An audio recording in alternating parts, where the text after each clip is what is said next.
A dark figure slipped silently through an open window and into the house of its slumbering victim, a successful young man. Only in his mid-20s, a feminine voice, as smooth as silk, yet cold enough to raise the hairs on the back of your neck, hissed into the darkness. A small smirk played on the being's soft, rosy lips, showing off two pearly white, needle-sharp fangs as she crept closer. Her pale skin shone ghostly, almost translucent in the pale moonlight that seeped eerily through the gray curtains, which waved ever so slightly with the gentle breeze passing through the window. Then the figure continued to cautiously approach the bed of her sleeping target, careful not to wake him. She paused for just a moment to admire the male, who admittedly was rather attractive. Her crimson eyes then glinted with hunger and lust as her victim slept peacefully, unsuspecting of what was soon to come. "Oh, you poor, poor thing," she murmured, placing a hand over his mouth, her long, claw-like fingernails poking the flesh of his neck. "All you have to do is survive the night, David. It shouldn't be that hard," she whispered, her breath hot against his ear. "You have until the clock strikes 11. After that, you must fight for your life until midnight. Only then I will leave. And I promise you after that, if you somehow manage to survive, I will never bother you again. And all you will remember is having one very, very bad dream."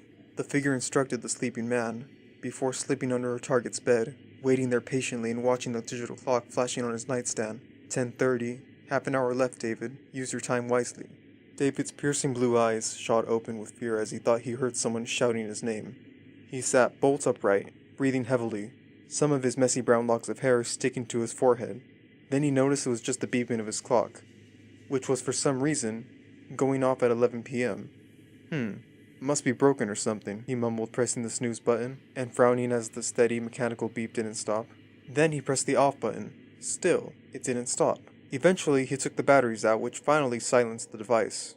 David then yawned, laying down once more and snuggling into his blankets, before rising again upon realizing that his bedroom window was wide open. I could have sworn I shut that before bed. Although rather confused, the male wasn't alarmed. He got out of bed wearing nothing but a pair of plain black boxers and a white t-shirt and walked over to the window. He glanced around outside with his bright blue gaze, before he shut and locked his window. Then he crawled back into bed to fall asleep. He hadn't noticed the set of glowing scarlet eyes peering out at him from the corner of his dimly lit room. "Time's up," the figure in the corner whispered, waiting a moment before making her way over to the bed, chuckling as she leapt onto David, holding him down. She placed one hand over his mouth and another onto his neck, pressing down forcefully, almost strangling him. The chuckling soon turned to laughter as David's eyes shot open and he struggled beneath her. An expression of pure terror was on his face. He started to scream, the sounds muffled by her palm, before she gasped and ripped her hand away as he bit her. "You little brat," she spat, her expression contorted with rage, her hand pressing into his neck with much more force, blocking off his windpipe. David gagged, staring up in horror at the woman who was slowly choking him to death. His heart was pounding, and his breathing was quick and shallow. His thoughts were jumbled. What could he do? Why was she so much stronger than him? He couldn't rip his gaze away from her eyes. Her eyes, they were inhuman. The iris a-glowing, crimson color, the pupils narrowed to slits like those of a cat's. It was paralyzing. Finally, managed to rip his gaze away from those hypnotic eyes.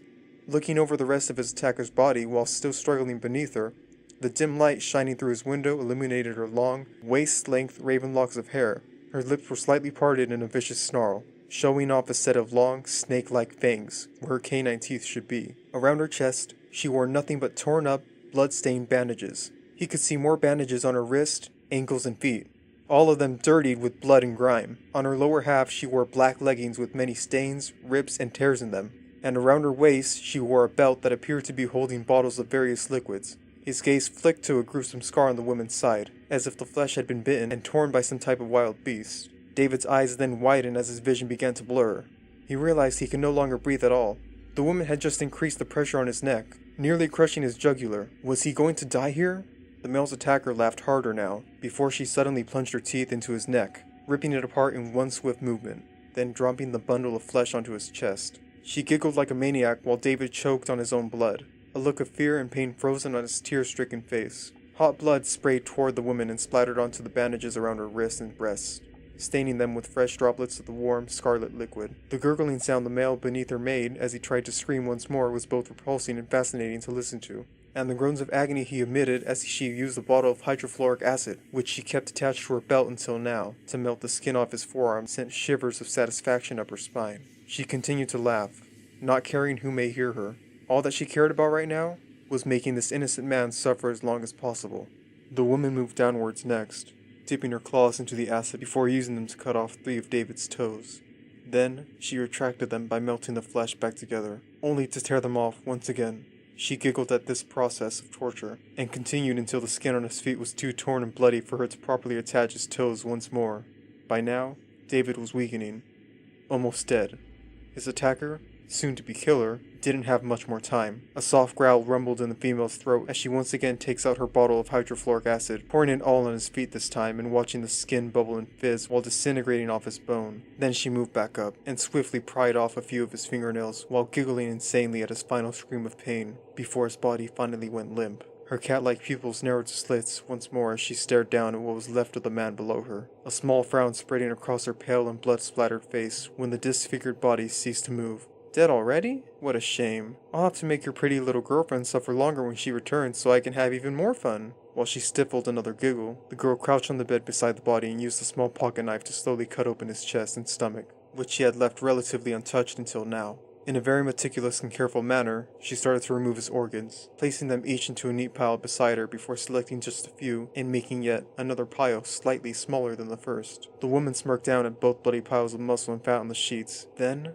she licked her bloodied lips hungrily before sinking her teeth into the man's heart, which had been on top of the first pile, and tearing a large chunk out of it. With animalistic growls, she devoured the heart quickly, then stuffed her face with the rest of the organs, and after that, she tore every last bit of flesh from David's skeleton, leaving nothing but bones. Once finished, she grinned wickedly, hot, sticky blood running down her chin and drying beneath her claw-like fingernails. The woman chuckled, leaving a trail of scarlet footprints upon the hardwood floor as she made her way to the window. She unlocked it and opened it, and then left. She disappeared without leaving behind a single clue as to where she had gone, or where she had come from. As the girl hopped down from the window into Dave's backyard, the old grandfather clock in his hallway chimed as it struck 12 o'clock midnight. 2 years have passed since this dreadful incident, and David's killer has yet to be caught, or even spotted by the authorities. She hunts only when the moon is full, or Huntress moon is rising, and always leaves the site of the murder at exactly 12 a.m. On nights when the moon is not full, she often spends her time stalking her next victim, studying their every movement,